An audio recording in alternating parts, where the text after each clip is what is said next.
కాయ పచ్చడికి కావలసినవి 2 కాకరకాయలు, 1 ఆనియను, 1 బెల్లము,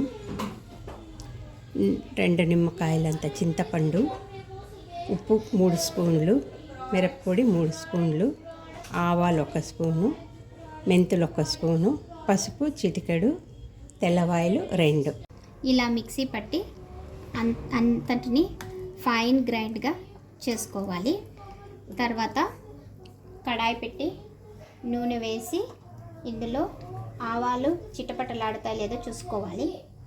చిటపటలాడిన తర్వాత దీనిలో మిక్సీ పట్టిన అంత ఈ పేస్ట్ని దాంట్లోకి వేసుకోవాలి.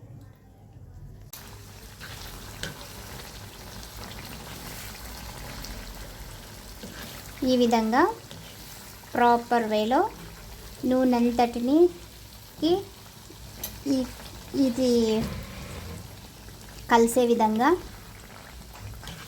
కాకరకాయ ఊరగాయ అంటే కాకరకాయ బిళ్ళలు ఎక్కడా కనిపించకుండా చేసేదే మా స్పెషాలిటీ. దీని టేస్ట్ చూశాక కాకరకాయ ఇంకొక ఊరగాయ అనేలాగా ఉంటుంది. ఎక్కడ కానీ చేదు అన్నదే ఉండదు. చాలా రుచిగా ఉంటుంది. పిల్లలు ఎంతో ఇష్టంగా మీరు చేసిన కూరల కన్నా ఈ కాకరకాయ ఊరగాయ అంటేనే చాలా ఇష్టపడతారు. అంత బాగుంటుందండి. ఇది మా అమ్మమ్మ గారి వంట.